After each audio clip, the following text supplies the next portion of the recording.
9 femmes sur 10 ont subi une pression de leur partenaire pour avoir un rapport sexuel.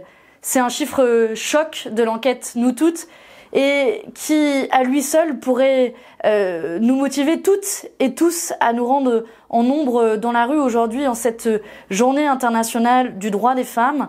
Une journée qui marque un combat qui doit être mené aujourd'hui, mais tous les autres jours de l'année, parce que l'ensemble des chiffres qui sont dévoilés dans cette étude font état d'un très long chemin à parcourir en matière de violences faites aux femmes et démontrent à quel point ces violences sont quotidiennes, sont insidieuses et sont largement répandues. Parmi ces chiffres, on voit aussi que 8 femmes sur 10 ont subi des violences physiques ou psychologiques dans le cadre d'un rapport sexuel.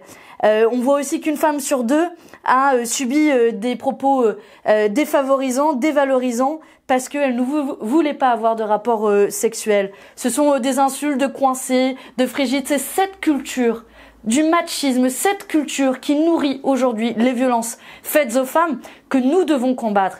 Et pour ça, il faut tout repenser. Il faut tout repenser, ça commence par combattre l'impunité dont jouissent les puissants.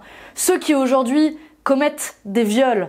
C'est le cas évidemment du César de la honte qui est attribué à Polanski et qui a poussé un certain nombre de femmes actrices à se lever et se casser, comme l'a très bien formulé Virginie Despentes. Mais aujourd'hui, ça ne suffira pas pour venir à bout de cette culture-là. Il faut des moyens pour lutter contre les violences faites aux femmes. Plus que le faux milliard auquel personne ne croit qu'a annoncé le gouvernement, qui est en réalité des fonds qui ne sont pas directement attribués aux violences faites aux femmes. Plus des 3/4 sont consacrés notamment à l'aide internationale, qui est importante, nécessaire et indispensable, mais qui aujourd'hui n'offre pas des solutions d'urgence, ne permettent pas aux femmes de leur offrir un espace sécurisé pour qu'elles parlent.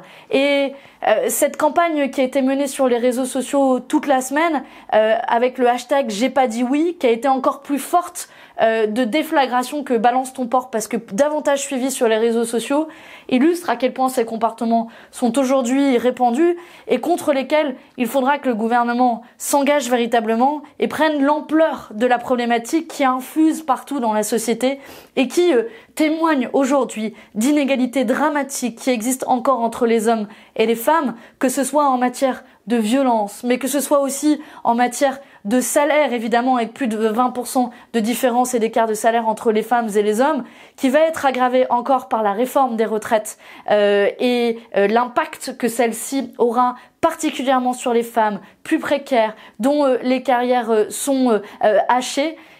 Ça suffit aujourd'hui que les femmes soient les exclues et les marginalisées à la fois de la politique économique et de la politique du gouvernement. Alors j'espère que vous serez toutes et tous nombreux aujourd'hui à vous lever, à vous casser dans la rue et à manifester en nombre pour faire entendre une bonne fois pour toutes la voix du droit des femmes auprès de ce gouvernement qui semble bien l'ignorer.